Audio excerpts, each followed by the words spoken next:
Okay, so we're going to do the sit to stand or the 30-second sit to stand. A PT or an OT can both do this exercise or this test with their patients.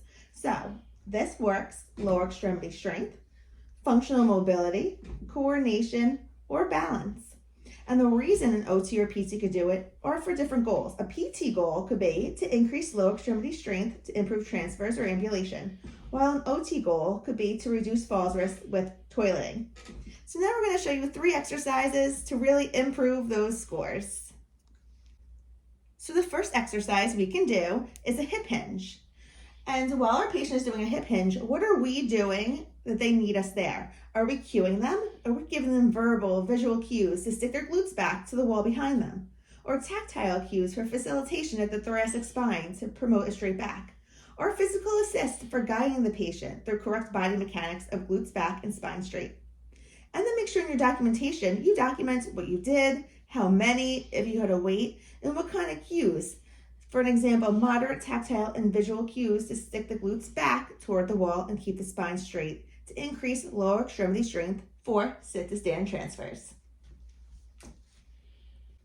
The next exercise is step ups.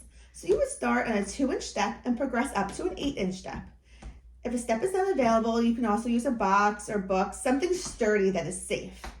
And then make sure you are giving cues or guidance or something that shows your skill, because if your patient can do it by themselves, like Nicole obviously can, it would not be skilled. So you could be giving cues such as tactile cues on the spine for postural adjustments, or verbal cues for lower extremity, or for lifting strategies. And then to document it, make sure you write how many they did, on what side, how high the step was, and if they had upper extremity support.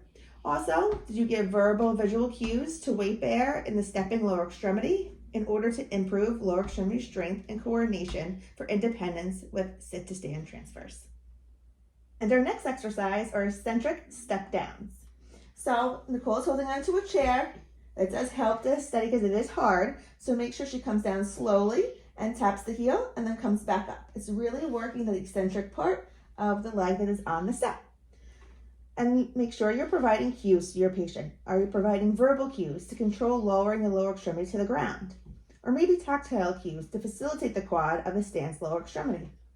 And then make sure in your documentation, you document how high the step was, how many performed, if they needed any upper body assist, and did they need tactile cues to facilitate quads in order to improve control of stand to sit transfers. We hope this helped, and let's really increase our patients' 5-time sit to stands and 30-second sit to stand scores. Make sure to follow us for more patient-centered activities with documentation tips.